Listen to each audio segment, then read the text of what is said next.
কালীঘাট তৃণমূলের বিক্ষোভে সামিল হলো ঋতব্রত তৃণমূলের 3 জন সদস্য। 3 জন বিধায়ক তারা শোভনদেব চট্টোপাধ্যায়দের সঙ্গে বিক্ষোভে সামিল হলেন। এই 3 জন হলেন খালেক মোল্লা, তৌসিফুর রহমান এবং বিভাস সর্দার।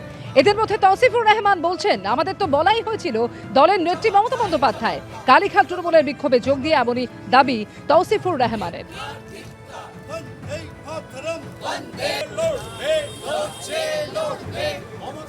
আজকে হঠাৎ আপনাকে অন্য শিবিরে দেখা গেল কেন? না হঠাৎ করে এটা বলে লাভ নেই। আমি তো দিদির লোক, ওখানেই ছিলাম।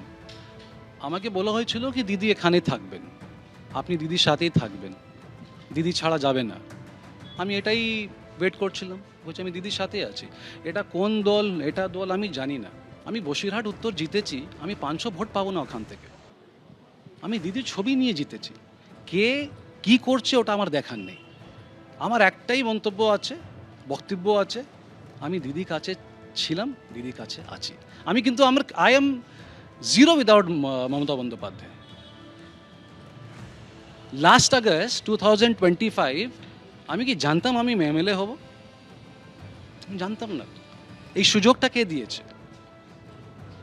I am with Mamata Bandyopadhyay, that is Kalighat. I am with Mamata Bandyopadhyay, that is Bengal. I am with Mamata Bandyopadhyay, that is Bosirhat Uttor, Bosirhat. That is Mamata Bandyopadhyay.